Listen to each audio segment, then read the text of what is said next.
York, this is Democracy Now! The most astonishing thing was when one of the justices asked the government lawyer, will you allow Abu Zubaydah to testify? It was a stunning question. And the answer was even more stunning. Well, he's being held in Guantanamo. And the justice said, why doesn't he file a habeas petition? Well, he has filed a habeas petition 14 years ago.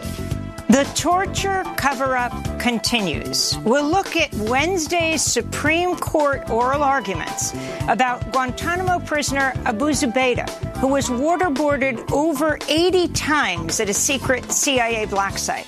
The Biden administration argues key details about his torture are state secrets, including the role of two psychologists, Mitchell and Jessen, who designed the torture program. We'll get the latest. Then to Ethiopia. CNN can reveal, based on documentary evidence and witnesses' accounts, Ethiopian Airlines has been transporting weapons between Ethiopia and Eritrea since the beginning of the war in Ethiopia that has seen thousands killed. We'll speak to award-winning CNN reporter Naima Albaria about how Ethiopia used its flagship commercial airlines, Ethiopian Airlines, to transport weapons during the war in Tigray. But first, a federal judge has temporarily blocked the near-total ban on abortion in Texas. All that and more coming up.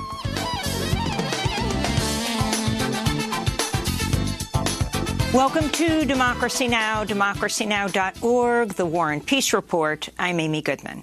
In Texas, a federal judge has temporarily blocked the state's near-total ban on abortions, granting the Justice Department's emergency request to halt the law while courts consider its legality. In his ruling, Judge Robert Pittman slammed the Texas ban's unconstitutionality, writing, quote, "This court will not sanction one more day of this offensive deprivation of such an important right." We'll have more on the story after headlines. On Capitol Hill, Republican Senate Minority Leader Mitch McConnell said Wednesday he would allow an emergency extension of the federal debt limit that would put off the risk of a U.S. default until December. Senate Majority Leader Chuck Schumer says a vote is likely today. The World Health Organization's endorsed a first-of-its-kind vaccine against malaria for children in sub-Saharan Africa. The WHO said the vaccine proved to be safe and reduced severe malaria by 30% in children enrolled in a pilot program in Ghana, Kenya, and Malawi. WHO Chief Tedros Adhanom Ghebreyesus called the vaccine a major victory in the fight against one of the world's worst infectious diseases. This long-awaited malaria vaccine is a breakthrough for science, child health, and malaria control. Using this vaccine in addition to existing tools to prevent malaria could save tens of thousands of young lives each year. It's the first vaccine ever approved for use against a parasitic disease. Malaria claims the lives of about 500,000 people each year, half of whom are children in Africa. The United States reported more than 2,500 COVID-19 deaths Wednesday, even as new cases continue to fall from a summer peak. With the latest deaths, the U.S. has now recorded more COVID fatalities in 2021 than in all of 2020. The White House said Wednesday it would spend $1 billion to purchase at-home rapid antigen tests in response to an ongoing nationwide shortage. Los Angeles City Council has approved a measure requiring people entering indoor public spaces and large outdoor gatherings to provide proof of vaccination. In Colorado, the UC Health Hospital system says it will deny organ transplants to patients who refuse to get vaccinated for COVID-19.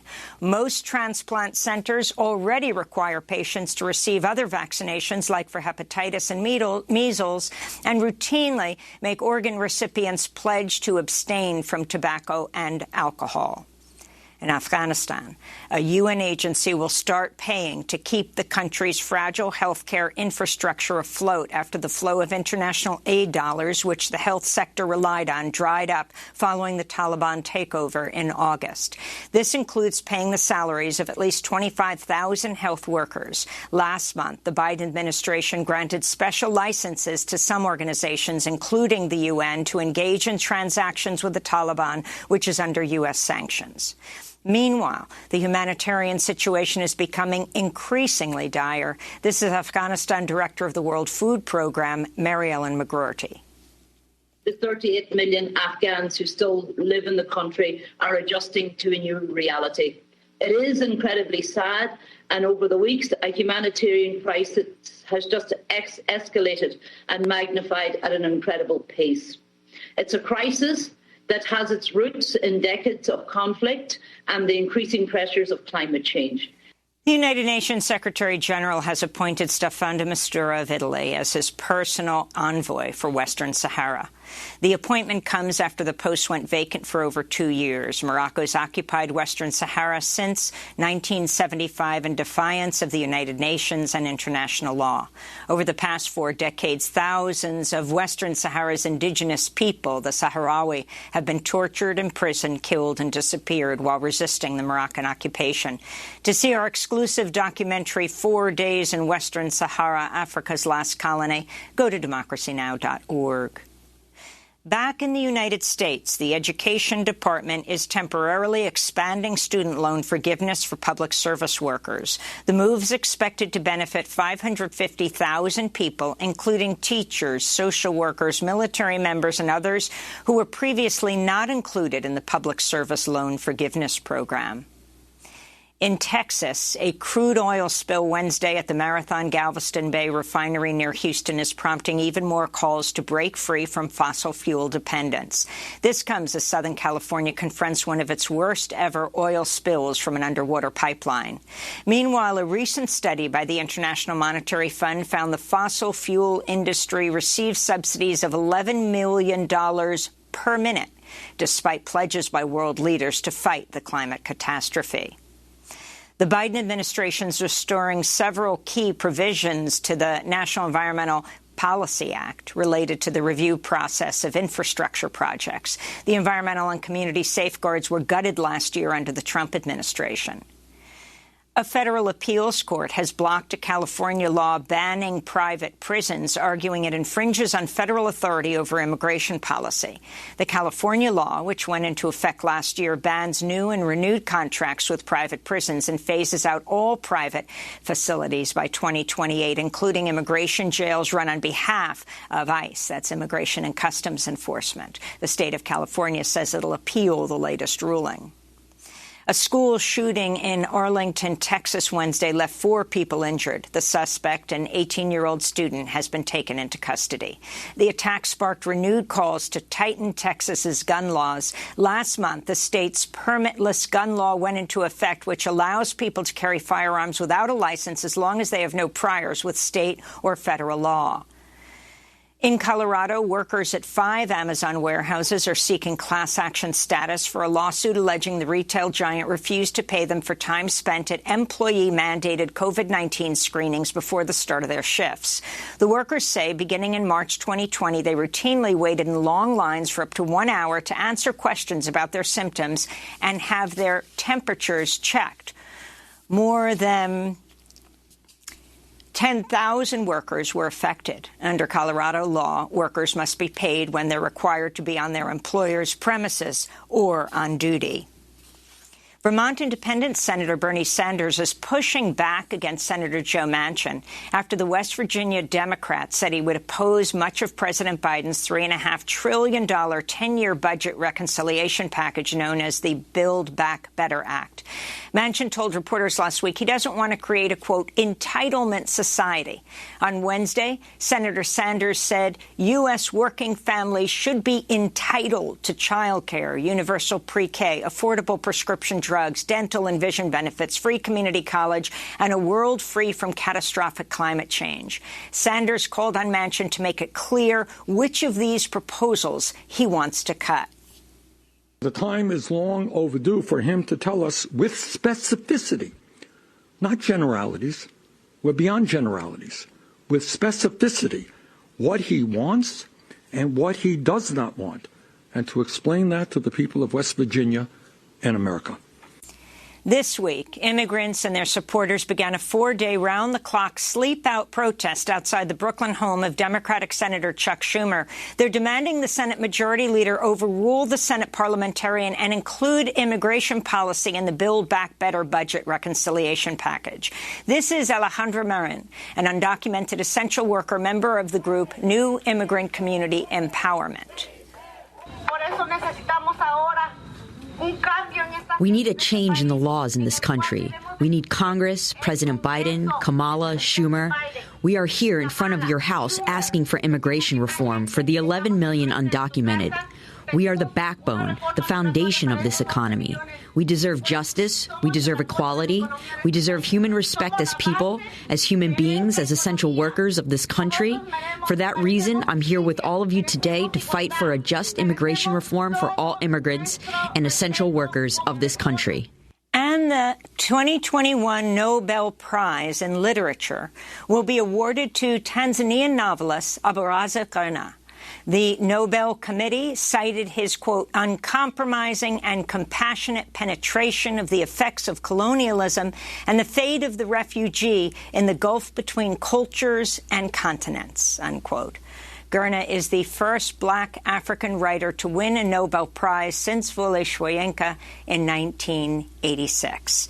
And those are some of the headlines. This is Democracy Now!, democracynow.org, The War and Peace Report. I'm Amy Goodman. In Texas, a federal judge has temporarily blocked the state's near-total ban on abortions, granting the Justice Department's emergency request to halt the law while courts consider its legality. In his ruling, Judge Robert Pittman slammed the Texas ban's unconstitutionality, writing, quote, from the moment SBA went into effect, women have been unlawfully prevented from exercising control over their lives in ways that are protected by the Constitution. That other courts may find a way to avoid this conclusion is theirs to decide. This court will not sanction one more day of this offensive deprivation of such an important right. Judge Pittman also accused Texas lawmakers of, quote, pursuing an unprecedented and aggressive scheme to deprive its citizens of a significant and well-established constitutional right. We go now to Boston, where we're joined by Amy Littlefield, the abortion access correspondent at The Nation. Her recent article on Texas is headlined, "This is what the first hours of a near-total ban on abortion look like." Amy, first talk about the significance of this judge's ruling and what it will mean for Texas. Well, Judge Robert Pittman, Amy, ruled and said what advocates in Texas and clinic operators in Texas have been saying all along, that Senate Bill 8, which was in effect a near total ban on abortion in the state of Texas, is flagrantly unconstitutional, that the attempt to sort of make an end run around the courts by using civil lawsuits to enforce this law was something that this judge could transparently see through, that this was about banning abortion, which is not allowed under the Constitution as, you know, it's currently interpreted by the courts. However, it's important to note that this is not the final word. And we also don't know exactly how clinics are going to put this ruling into practice. Senate Bill 8, which bans abortion after embryonic cardiac activity can be detected, which happens at between 5 and 7 weeks of pregnancy, which is 1 to 3 weeks after a missed period. Most clinics in the state had continued providing abortions up until cardiac activity. Planned Parenthood of South Texas, for example, actually stopped providing all abortions because they were afraid of getting sued under this law. So we don't know exactly how all of the different abortion providers in Texas are going to move after this ruling.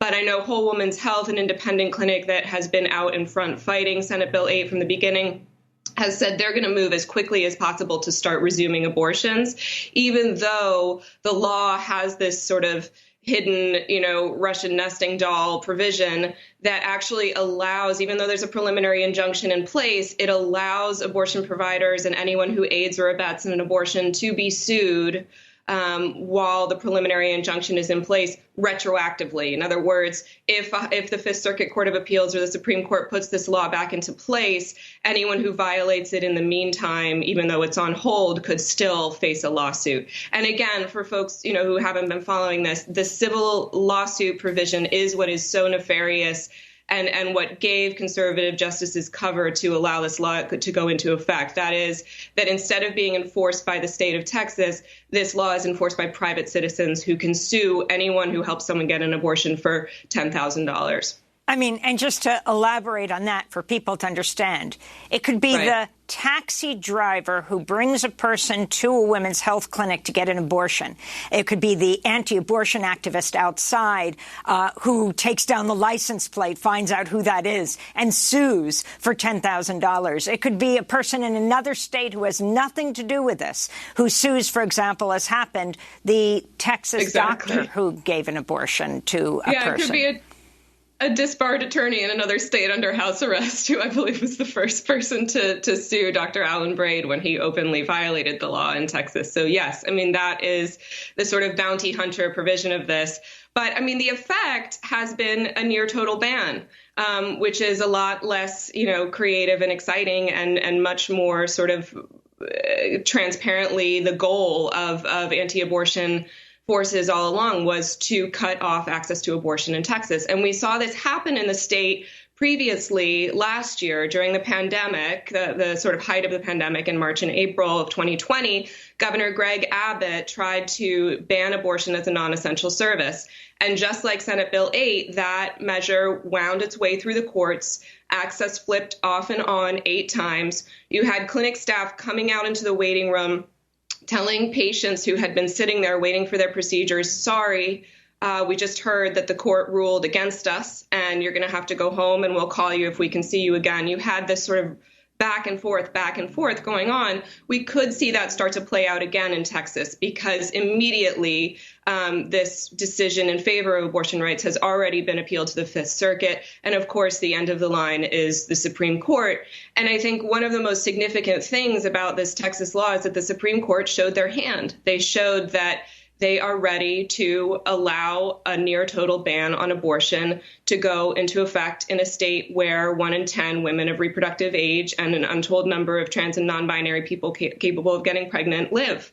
And we've seen the, human rights consequences, the heartbreaking human rights consequences of that over the past month. Finally, Amy, before we go, you wrote this piece in The Nation. This is what the first hours of a near total ban on abortion look like. And you talk about a woman named Anna. Can you end by telling us her story? So, Amy, one thing I learned when I worked for you is always to try to end on a note of hope. And so over the weekend, I traveled to Washington, D.C. for the Rally for Abortion Justice. And this was hosted by the Women's March. The numbers were nowhere near what they were in 2017, during the inauguration of President Trump, when there were 500,000 people in D.C. and you practically couldn't move. There were about 20,000 people in D.C. There were another 660 rallies around the country for abortion rights taking place during this Texas emergency. But what I really saw emerge, even though the numbers were relatively small, is I saw a new generation of leaders who have been shaped by the cruelty of incrementalism, the cruelty of one law after another, after another, after another in states like Texas. And I saw a woman named Anna, who's now 21 years old, speak from the stage.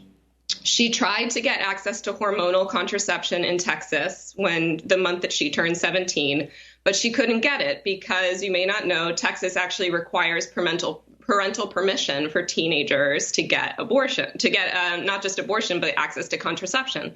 So she couldn't get birth control. She was having sex and a condom broke. And so she went to get emergency contraception. But the store wouldn't sell it to her, even though legally it's supposed to be available over the counter to people of all ages. And there are protections for anyone who wants to deny someone access to Plan B, under purported religious grounds. And so Anna couldn't get access to Plan B. When she tried to fight for her rights in the store, they threatened to call security on her.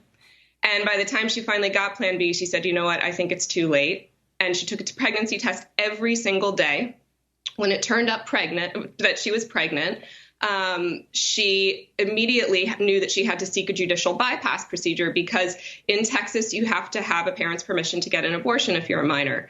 And because her parents lived overseas, she had to ask a judge for permission. She had to prove that she was a good student, prove that she was mature enough, capable of making a decision about an abortion. And from the stage, I heard her say, I'm not a baby making machine. I should get to decide what I want to do. And I thought, this is the generation that has been radicalized, that has been moved, that has been shaped and forged in what one activist called the hell that is Texas right now. And this is the generation that's rising to power now that's going to lead us forward. And they use terminology and rallying cries that are so different from the 1990s when, Roe was under threat in the Planned Parenthood v. Casey case. They talk about, you know what, it's okay to have an abortion after some hot sex just because you don't want to be pregnant. That is a far cry from the safe, legal, and rare calls that we heard in the 90s. They talk about pregnant people. They talk about trans and non-binary folks who have abortion. They are intersectional. They center Black women in their work. And this movement of young people of color like Anna is ready to lead. And it was really exciting to see it emerge in D.C. Well, I want to thank you, Amy, for being with us. We will link to your piece at the March for Abortion Rights. A new generation of activists take center stage, as well as your piece. This is what the first hours of a near-total ban on abortion looks like. Amy Littlefield is the abortion access correspondent at The Nation and former Democracy Now! Producer. This is Democracy Now! When we come back, the torture cover-up continues. We'll look at Wednesday's Supreme Court oral arguments in a case brought by Guantanamo prisoner Abu Zubaydah, who was waterboarded over 80 times at a secret CIA black site. Stay with us.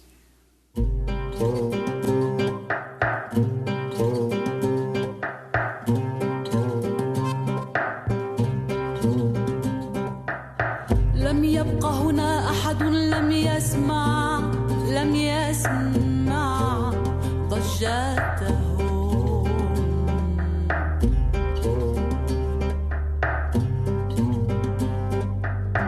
أبواق تنفخ في السور بكاء وعويل مقطوع وصهيل خيول شاردة في شارع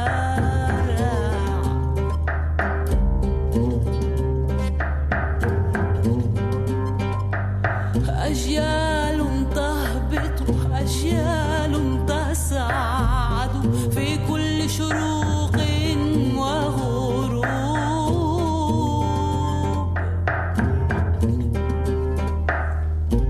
Mirror of the Stone by Kamilah Gibran. This is Democracy Now!, democracynow.org, the War and Peace Report. I'm Amy Goodman. We turn now to look at the Biden administration's attempts to keep secret information about the U.S. torture program following the September 11th attacks. On Wednesday, the Supreme Court heard a case brought by Abu Zubaydah, a Guantanamo prisoner who was waterboarded over 80 times while being held at a CIA black site.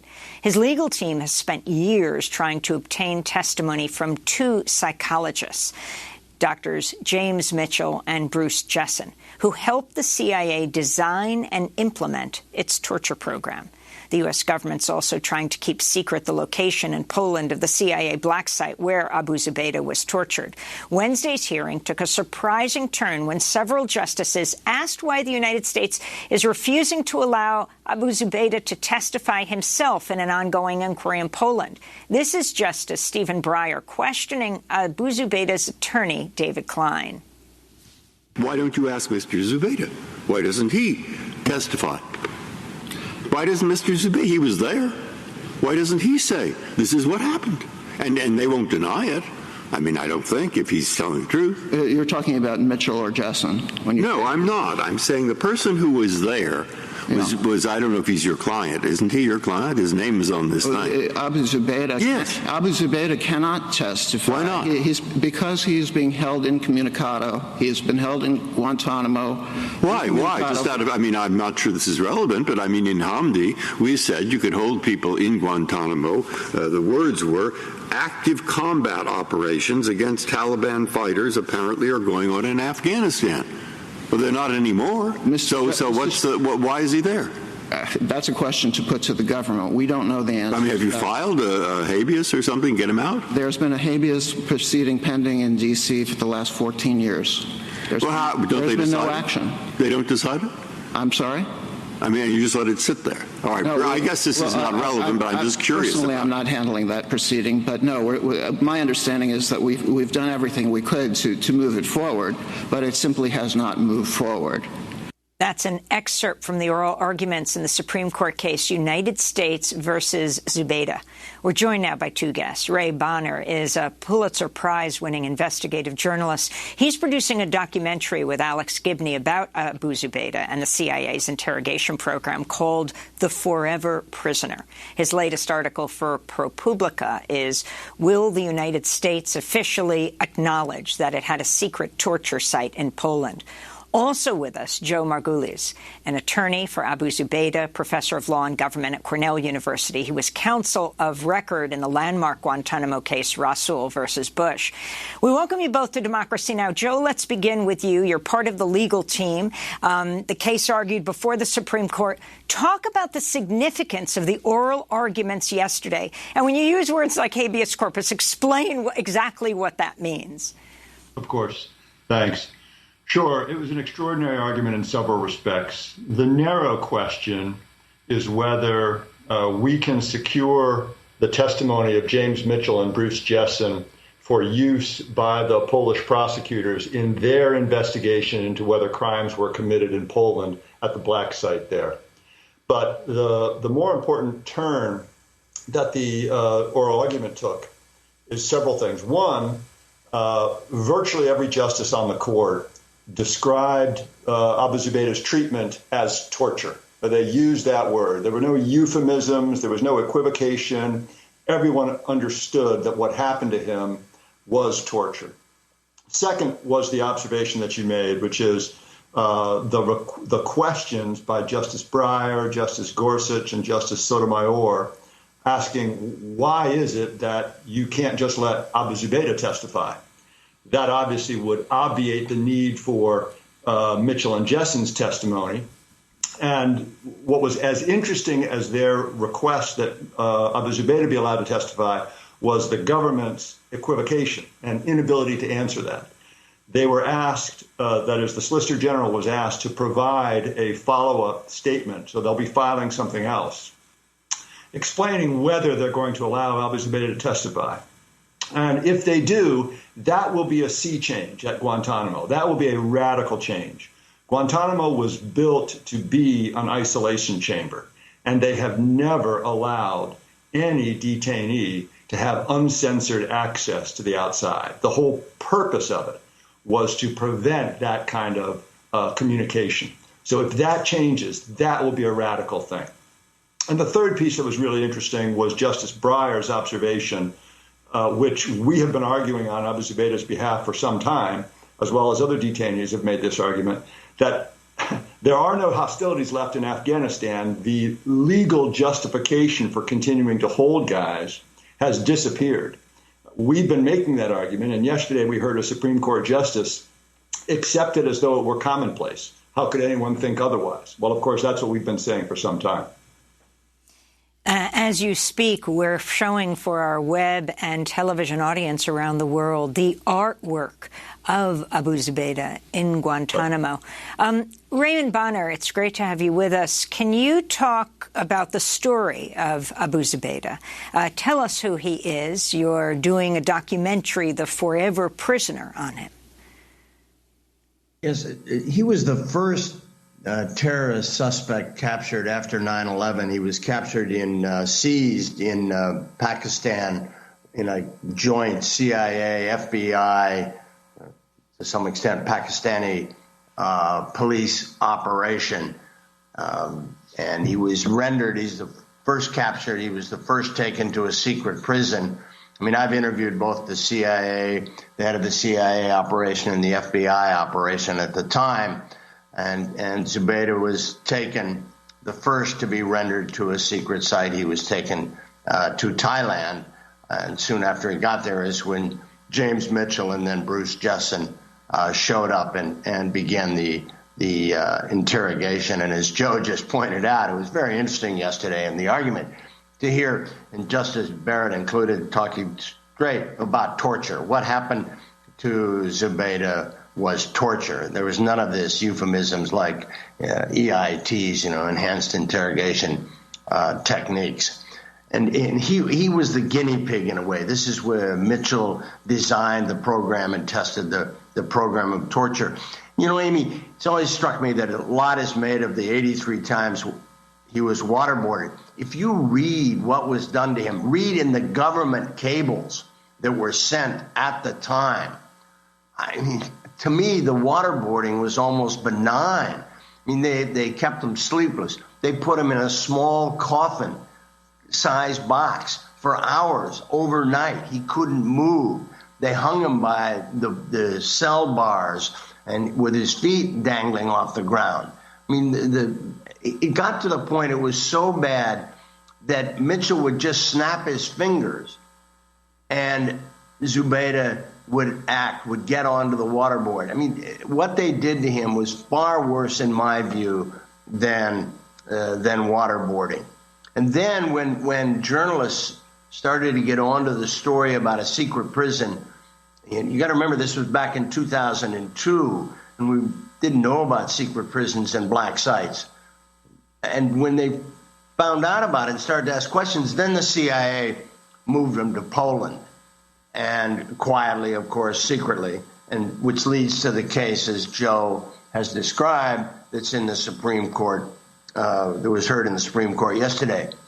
But if I could say one more thing about yesterday's argument, in addition to the 3 points Joe raised, I was gobsmacked when they started asking the lawyers about Zubaydah's habeas petition. 14 years ago, Justice Roberts asked about it too. Well, hasn't he filed a habeas petition? Yes, he has. 14 years ago. And Joe Margulis was his lawyer then. 14 years, and the court has yet to rule on his habeas petition. And it's unprecedented. It's always dangerous to say because somebody will find a case that's taken longer than 14 years. But it's just staggering that for 14 years, we've had two judges have now had the case in the D.C. District Court, the federal court in Washington, D.C., and they've yet to rule. You know why?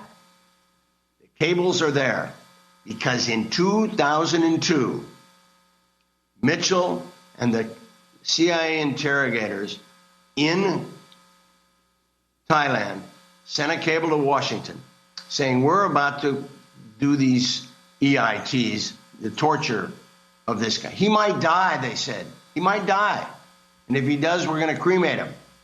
And if he doesn't, we want assurances that he will never be in a position to tell his story. And Langley cabled back, you have the assurances of everyone here that he will be held incommunicado for the remainder of his life. And that is exactly what is happening. We're never going to hear from Abu Zubaydah. I would be stunned if he's allowed to testify. But you were stunned yesterday. And just to finish up that part of the story that you've written so extensively about these partially declassified cables that show, they said, if he dies, they'll cremate him. But you write, if he survived questioning, Gina Haspel, who became CIA director under Trump, sought assurances that, quote, the subject will remain in isolation and incommunicado for the remainder of his life. Exactly. I'm not sure it was Gina Haspel, Amy. We don't know who exactly signed the cable at that time,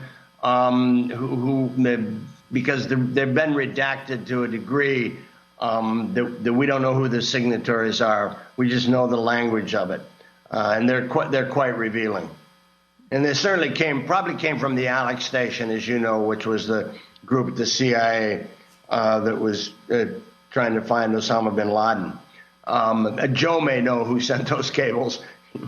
So, Joe, if you could tell us that, and also tell us about the significance of the CIA black site in Poland. Now let's remember, it's the Biden administration that's fighting to keep all of this secret. The Biden administration. Yes, that's right. Our litigation began during the Trump administration, and the Trump administration sought the review in the United States Supreme Court. And there was the passing of the baton between Trump and Biden while the case was pending, and the Biden administration picked up the Trump administration's argument and doubled down on it. So there's no window, there's no air between the two administrations. What Ray describes is exactly right, but what he's describing is the torture that took place in Thailand, which was the first black site. Abu Zubaydah was the first person thrown into a black site, the first person to have his interrogation, quote, enhanced. And we know a fair amount about what happened to him at Thailand. But we don't know what happened to him in Poland. We know that in testimony, James Mitchell described it, just said that Abu Zubaydah was treated very shabbily. But he uses those kind of euphemisms for the most grotesque torture. And that's all he says. But no one has ever questioned him about what went on in Poland. The Polish prosecutor knows where the site was. He knows when it operated. But inside the cell, he doesn't know. There were only three people there. It was Abu Zubaydah, James Mitchell, and Bruce Jessen. And they won't let Abu Zubaydah testify. So if we're going to get at what happened there, we have to get it from James Mitchell and Bruce Jessen, who, I should say, are perfectly willing to provide this testimony. When we sought their testimony in this case, they said, we have no objection. We're happy to tell you. We're happy to sit down for a deposition. It was the United States government that intervened and said, no, their testimony is a state secret and you can't have any of it. The other thing I would want to observe, it's important to remember this. Even Mitchell and Jessen, when they were torturing him in Thailand, after 6 days of virtually 24-hour-a-day torture, they decided that they were done, that they had emptied the content of his head, and they had concluded that they had gotten all the information they needed from him, or all the information he had to give. And they cabled that to CIA headquarters in Langley. And Mitchell believes it was Jose Rodriguez who cabled back, someone in the Alex Station, who, in James Mitchell's words, you guys are a bunch of pussies. You got to continue this. Blood is going to be on your hands if there's another attack. Keep torturing him. And so they did for another 2 weeks. And what they eventually concluded is that Abu Zubaydah was telling the truth all along. And contrary to what they believed when they started torturing him, he was not a member of al-Qaeda. He had no involvement with the planning for 9/11. He's never been a member of al-Qaeda. He is ideologically opposed to al-Qaeda, which is what he had been saying. And they eventually concluded that that was true. And, Joe, finally on this, you have met Abu Zubaydah. Can you talk about what condition he is in today after all of this time, held for so many years, the last number of years, 15 years in Guantanamo? No, actually, I can't, because his condition and my observation of it is classified.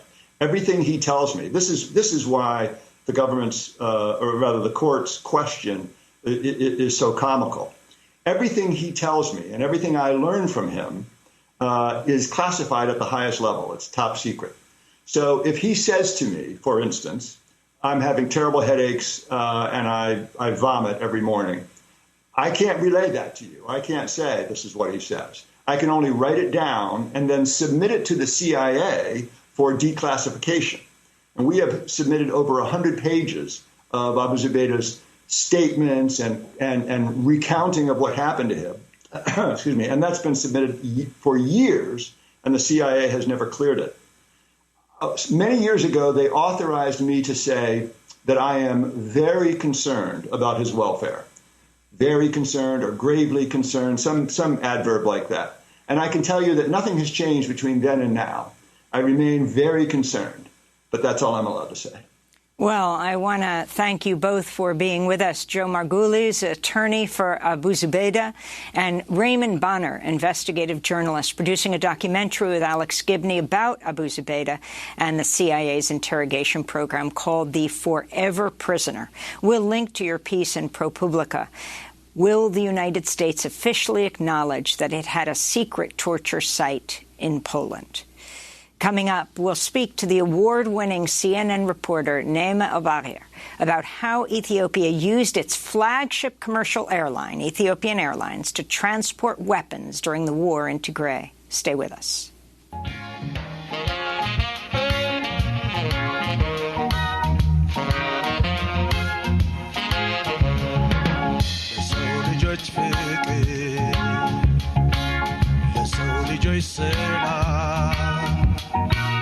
ለሰው ልጆች ፍቅር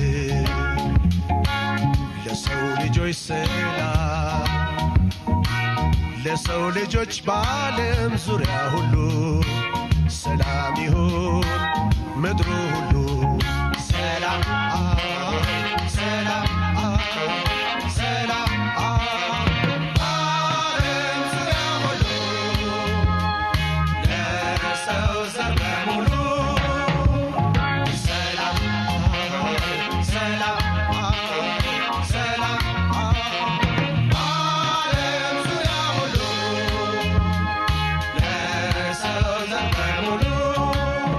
Salam, Peace by Mahmoud Ahmed. This is Democracy Now!, democracynow.org, The War and Peace Report. I'm Amy Goodman. We turn now to the mounting humanitarian crisis in Ethiopia amid civil war and famine. It's been nearly a year since the Ethiopian government launched an offensive against Tigray separatists, and the United Nations estimates more than 5 million people in the country's Tigray region are now in need of humanitarian assistance in order to survive.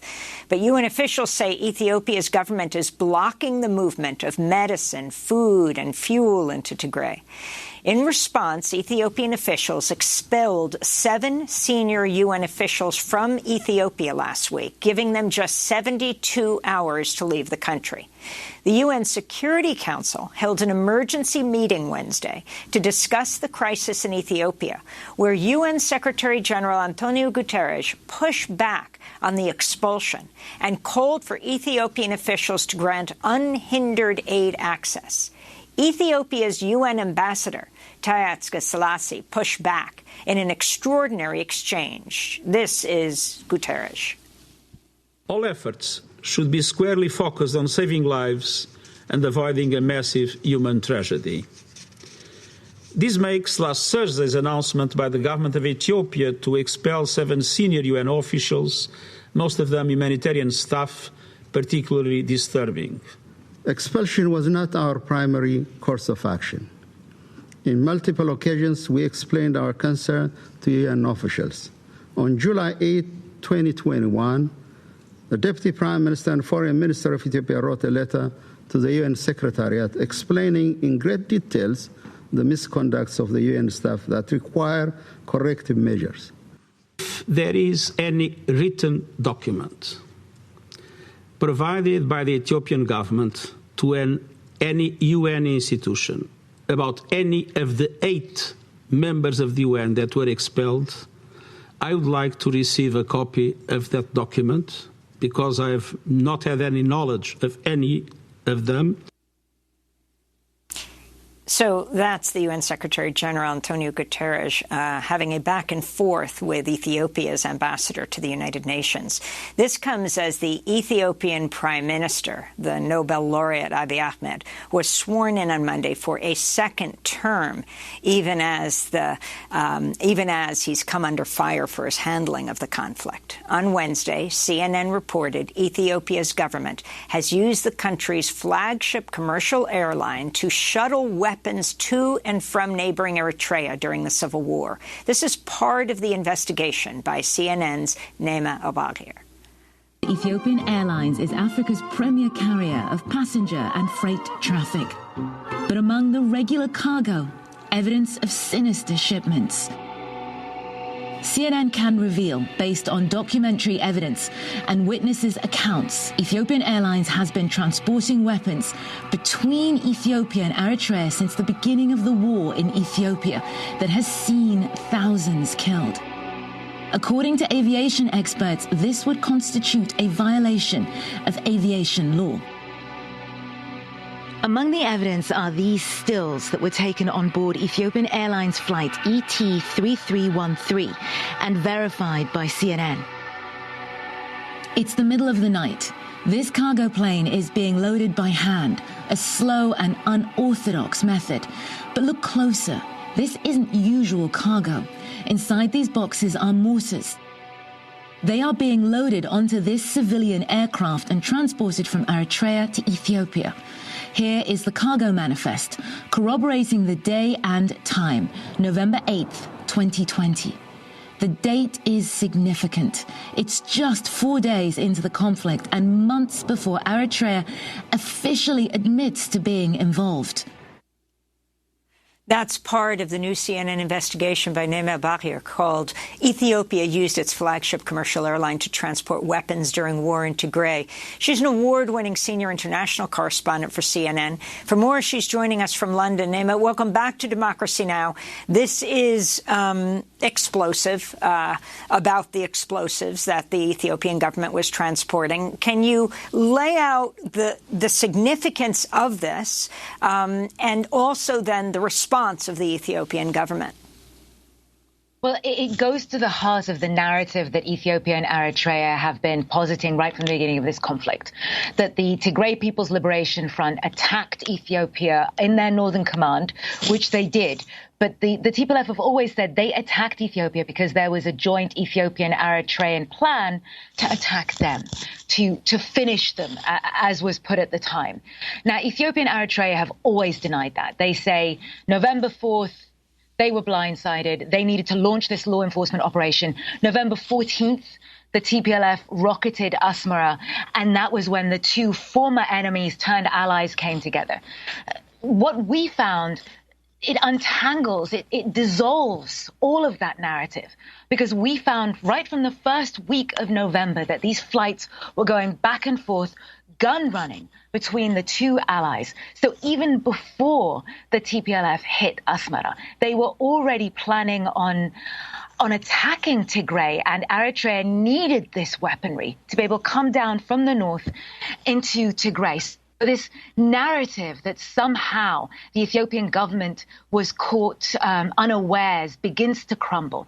Then you also have the reality of how Ethiopian Airlines has built itself up into the name that it is today, which is through its relationship, through its decades-long alliance with the U.S. and with American aviation giant Boeing. So it is taxpayer, U.S.-funded, favorable access to U.S. markets worth hundreds of millions of dollars that has built that fleet that is now being used as an apparatus of war and to bring weaponry into a region where, by the U.S. government's own findings, ethnic cleansing is happening as we speak, Amy. And for people who aren't familiar with the conflict, who have heard of the Ethiopian-Eritrean conflict, that being resolved, how Tigray fits into all of this? Tigray was the region from which the senior partners in the coalition that ruled Ethiopia for almost 30 years came from. The TPLF, the Tigray People's Liberation Front, they held the presidency under Meles Zenawi and his successor before the demonstrations that installed Nobel laureate Abiy Ahmed, who himself was a part of the TPLF-led government, led coalition. So you can say that what this is an existential conflict over power, over Abiy Ahmed and his allies in neighboring Eritrea, centralizing rule and taking it back from the TPLF, who were elected to govern Tigray even after Abiy Ahmed came into power. But beyond that, more importantly, and I think often when we have these conversations about how complicated this conflict is, we allow the reality to be obscured. What this is a targeting of innocent civilians who share the same ethnicity as the former rulers of Ethiopia in Tigray. It is a minority which has disproportionately ruled Ethiopia, but it is still a minority that has almost 6 million innocent civilians in and around those who are now part of this conflict. And it's those civilians that the Ethiopian government and its allies in the regional ethnic Amhara forces are targeting and are starving. I want to ask you about Facebook's involvement. It was raised in the Senate hearings yesterday. But first, I want to go to your stunning investigation for CNN documenting ethnic cleansing in Ethiopia. Headlined, "Men are marched out of prison camps, then corpses float down the river." We're going to play the full report now, courtesy of CNN. A warning to our listeners and viewers, the report includes graphic descriptions and images. This is the Sitit River, a source of life for the people living along its banks. For weeks, the river has been bringing with it dark secrets from the Ethiopian region of Tigray. Mangled corpses are mysteriously appearing here, downstream in Sudan. We just got a call that 3 bodies were found down at the riverfront, so we're running down to see what we can see. Garri rushes down ahead of us. He's Tigrayan, but has been living here for years. He's a key point of contact for Tigrayans driven to Sudan by the conflict. Fishermen usually spot them first and call Garri. On both sides of the border, Tigrayans keep a grim tally of those believed to have been executed by Ethiopian forces that somehow end up in the river. This is an awful job, but one Tigrayans say is their duty. We reached the first body on this small island. We must warn you, the images you're about to see are very disturbing. From the binds still biting into his skin, it's clear this man suffered a tortured death. This Tigrayan has been helping to recover the dead. He holds up the body, but the image is too gruesome to show you. His eyes, though, betray the horror in front of him. They pulled the body out and the stench was immediate. It clearly had been decomposing along the river for a number of days, and he was tied back with a plastic wire, clearly restrained, and part of the skull was collapsed in. It's just a horrible, horrible sight. They move to pick up someone else. Garri makes notes of the bodies and their markings. He's trying to piece together this mystery for his people. He doesn't trust anyone to do it for them. Among the flotsam, another body. His legs were amputated. Sudanese authorities take photographs as evidence. This is a crime scene, but the potential perpetrators are far from here, in Ethiopia. The second body is put into the same body bag. They have such few resources, but are determined to maintain a certain dignity. They're buried near the river in a shallow grave, in hope that one day they will be exhumed and reburied in their homeland. For now, though, there are only 2 shovels and a pick. Others join in, pushing the earth with their bare hands. Laid to rest on unconsecrated ground, the Christian Tigrayans desperately try to give respect to their dead, marking the grave with a makeshift cross held together with a single face mask. A new dawn rises. Witnesses and local authorities tell us it brings with it 11 new bodies. For months now, we have been investigating atrocities committed by Ethiopian and allied forces in Tigray. It's clear to us this marks a new chapter in the ethnic cleansing of the region.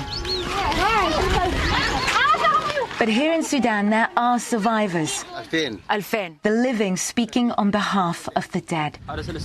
Escapees, eyewitnesses from the Ethiopian border town of Humera, describe to us a renewed campaign of mass incarcerations and executions. The numbers that they're telling us are extraordinary. We're talking about possibly over 10,000 people detained just for being Tigrayan, they say. We begin to piece together the puzzle. We are here in Sudan, in Wad al-Hilaw. Upstream in Ethiopia is Humera. Based on descriptions from multiple escaped detainees, Humera and its surroundings have become a mass detention facility. We were able to pinpoint the locations. Andaya Tabarak, a storage facility. The electric goods warehouse Naked and Mibrat Haili, where electric wire is stored. Bet Hinsat, the old prison. And Daguna, the sesame warehouse. The list goes on. Via eyewitness testimony and satellite imagery, we verified the existence of at least 7 mass detention facilities in Humera, where torture is rampant, and 2 outside town, including a military camp and Hawaja. These are pictures of Tigrayan victims, husbands, fathers, sons. Many show victims restrained using the same small-gauge yellow electrical wire identified by eyewitnesses as having been stored in the electric goods warehouse in Humera. CNN spoke to multiple eyewitnesses and international and local forensic experts. Most of the victims were tortured, executed, piled on top of each other, most likely in a facility or a mass grave, before ending up in the river. After examining the bodies, experts were able to pinpoint one of the techniques used. Victims had their arms tied back at the elbows in an excruciatingly painful torture position. In the last few weeks, Tigrayans say the bodies of over 60 victims have floated into Sudan from Ethiopia. Evidence of a methodical campaign, one which bears all the hallmarks of genocide as defined by international law. Up in this remote corner of Sudan, this is evidence the world wasn't meant to see. Garri takes us to see the first person he laid to rest. The water will eventually reclaim the body, but this was the best Garri could do. Already beginning to fall apart, the body couldn't be moved, an image which still haunts him. Leaving the body here hurts my heart. But what can I do? To leave your people by the river, your sister, your brother, not laid properly to rest. When you see that, it hurts you. It hurts your heart. But what can you do? This is what we have been condemned to. Garri stays vigilant, looking out towards his homeland. As long as this conflict continues, the threat of more executions, more bodies floating downstream, is ever present.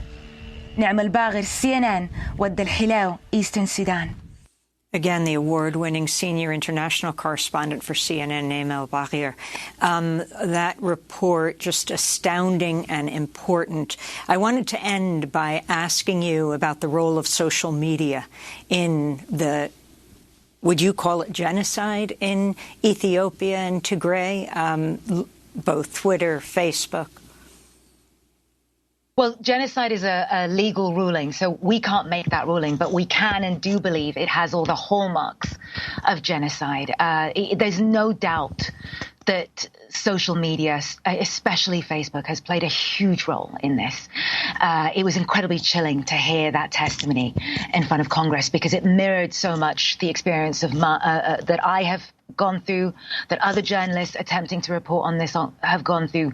The way that hate has been weaponized, the incitement to violence out there in the open on Facebook and other platforms has been really difficult for all of us. But thankfully, so many people are persisting in their coverage of this, including you. I really have to thank Democracy Now!, Amy, because you guys, right from the beginning, have been amplifying our work and amplifying the tragedy in Tigray, and it is so important to keep doing that. Naim, I want to thank you for being with us. You're incredibly brave reporting. Naim al-Baghir, award-winning senior international correspondent for CNN, speaking to us from London.